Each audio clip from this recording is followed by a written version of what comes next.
Hi there.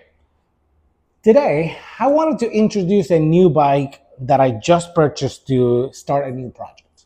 And it's a 2000 Ducati Monster 900. So I not only wanted to introduce this bike, but I also wanted to reach out and give you an update. Like, I realized that I've been very bad at keeping you guys updated as to what's happening with the bike. You probably see me rotating through bikes, and bikes all of a sudden disappear from the channel. I no longer see them, and then see me starting a new project on a new bike, and people come in, come out.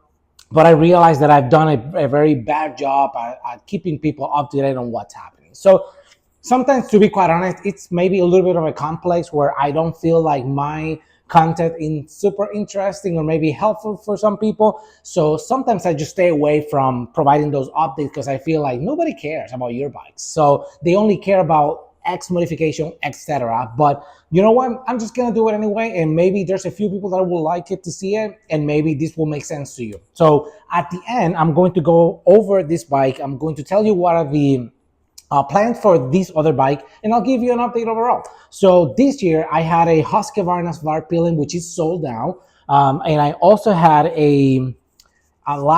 before that one, I had a Ducati Scrambler, which I also finished my kind of project and I sold. And now the bikes that I own are the 900 that I just picked up today. I have an FC1 that I'm working on, and I have my mini bike and the CX14 that I'm still working on because I haven't decided or make up my mind as to whether or not I want to buy an engine or I want to rebuild the one I have.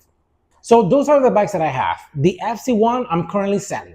So I'm expecting this bike to sell, pretty soon. I just need the funds to continue to, fund my new projects, and hopefully I can use some of the money so I can get my CX14 at some point running. But on the flip side, I want to have something that's rideable, that I can also make modifications, and it's a good base that I feel comfortable with, and it has enough work for me to keep me entertained, as well as I can use it as a tool to show people how to do X or Y and how to take a little bit of a risk buying a bike that is not pristine and then making it your own. And on the way, just learning new skills that you can apply to a lot of things, which is why I started from bike number 1 back in 2010, and I'm already on bike 70 at this point.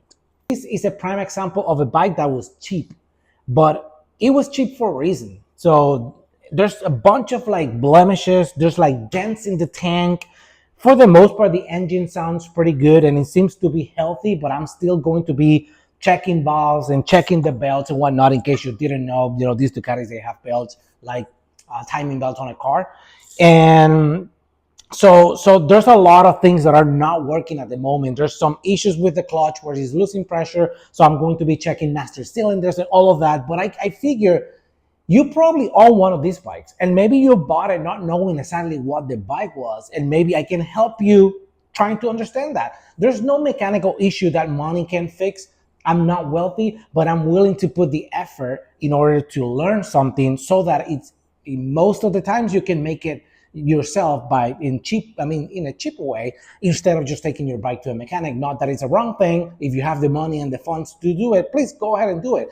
And maybe you have no interest in fixing a bike, but in my case, I love owning bikes. I don't have the funds to take it to a mechanic, nor I trust all mechanics, so I much rather learn myself and then just go ahead and do it. All right, so now I want to walk you around this bike. So I want to show you all the blemishes. I'm going to show you everything because I'm expecting this bike to be fantastic when I'm done, taking my time and then just cleaning the bike up and then just making all the changes and the fixes that it needs in order to be pristine. So in case you didn't know, this is open because this is a dry clutch, so it doesn't require oil like, for example, the FC1, where you can see here that that's where the clutch is, kind of bathed in oil all the time. So this bike comes with Brembo, and Brembo, kind of brake and hydraulic clutch as well. So you have another Brembo, kind of master cylinder in the rear for your brake. These are somewhat cheap, if I'm not mistaken, cans, but it sounds pretty good. As you can tell, the bike needs a lot of love. So bike apparently was in a little bit of a crash at some point. So let me actually move it a little bit so I can show you. All right, so now that I can show you here, you can see, oh my goodness. So this bike was in a crash. So I'm not super concerned. I have fixed a bunch of dents and tanks. So that's one of the projects that we're gonna be working on.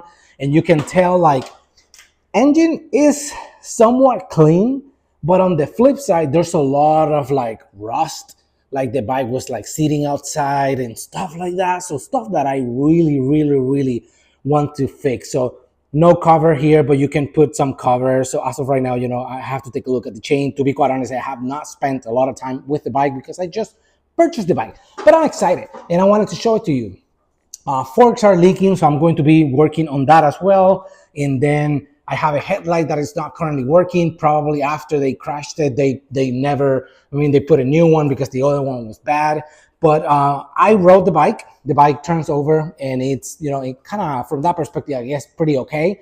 But I wanted to take a look at it and kind of spend more time so I can kind of fix and take a look at everything. So I'm just going to be looking at wiring. I'm going to be looking at why the headlight is not working, why I'm getting some issues with the clutch, which is not holding pressure. And that's all going to be learning process for all of us so we can kind of get a feel for, this bike. But to be quite honest, I'm excited because I love these bikes. I love the way they look. I love what they mean for the Ducati brand. This was one of those first naked bikes that came in the market. So it's a great, bike. So I just love it. And I'm super excited to start working on it. In case you haven't seen my FC1, this is my lower FC1, 100 and like, I don't know, 30, 40 horsepower, Yoshimura exhaust, and I just put clip-ons on this bike. And I also put a quick shifter on the bike. I put some mirrors and whatnot, and currently I am selling this bike, so I'm just kind of negotiating this bike as of right now and trying to see if there's someone who can pick it up so I can spend my money on other bikes or more parts. This is my mini bike. This is the one I started working on the other day. So I was just making a couple fixes to the engine, and I also working on putting a new chain. That's going to be the next thing before I do a kind of major transformation for this bike that I wanted to do. And here's my CX-14, which has no engine because the engine is here. And that's something that I'm just working on. I don't know how to explain this, but might as well just own it. So here we go. So this is my CX-14. I'm waiting on making a final decision as to whether or not I want to rebuild my engine or if I want to get another one used so that I can get it started and working on it. And this is a project that I'm working with my son.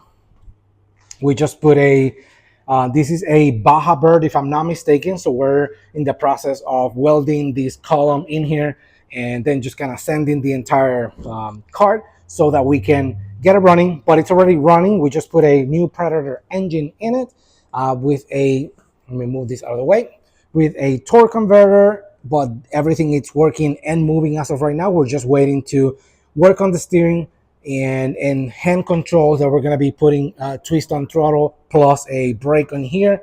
It has drum brakes on this frame, so we're going to be working on that so we can get it out and start kind of messing with it. But super cool project. So my point being, this bike might be overwhelming for some people. Some people might look at it and say, hell no, I have nothing to do with that bike.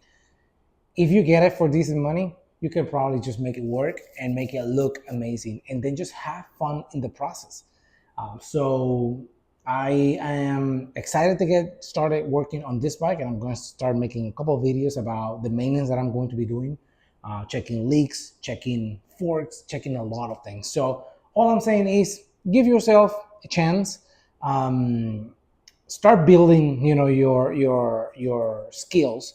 If you're not ready for something like this, maybe you might be ready for something like the mini bike, where the risk is very little, in the sense of kind of screwing up and having a very expensive bill in your hands. So let me know if there's anything specific you'd like to see. If you own this bike and you'd like to see something in the future, maybe you have a different bike, but you have a similar situation with the brakes. So it's a learning process. Just be patient, work on it, and see what happens. Work on it and see how you continue to build up your knowledge. And in one day, you're going to be so excited about being able to work on the bike, see the results of what you're doing with your hands, and also keeping your mind busy, because there's a lot of distractions that are making us wasting our times on a daily basis scrolling. And instead of scrolling, at the very least, I'm trying to put something out that's educational to an extent. So if you don't find my video helpful for you, just walk away. And I'm not concerned. Walk away. If this is between spending time with your kids or watching myself, forget about me. Just go spend time with your kids, and whenever you get a chance and come back and maybe learn something from this video, just come ahead and rewatch it. It's all good. I'll be here. So long story short, thank you so much for watching this video. Thank you for giving me the opportunity to spend the time working on this and you watching these videos. I'll appreciate it, and I'll see you soon.